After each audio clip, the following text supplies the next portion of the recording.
It's about 9:15 p.m., February 8th, 2013. The blizzard of 2013 is ravaging this area. This is just unbelievable.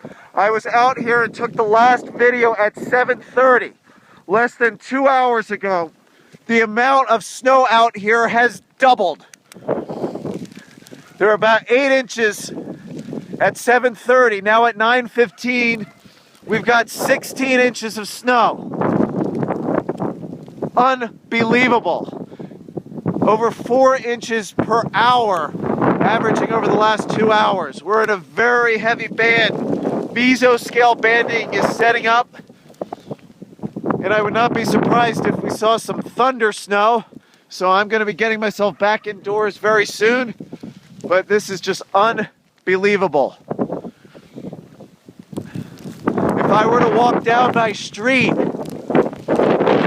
1/4 of a mile, a street I am very familiar with, I would be in a life-threatening situation right now. You cannot see anything. The blizzard of 2013 continues.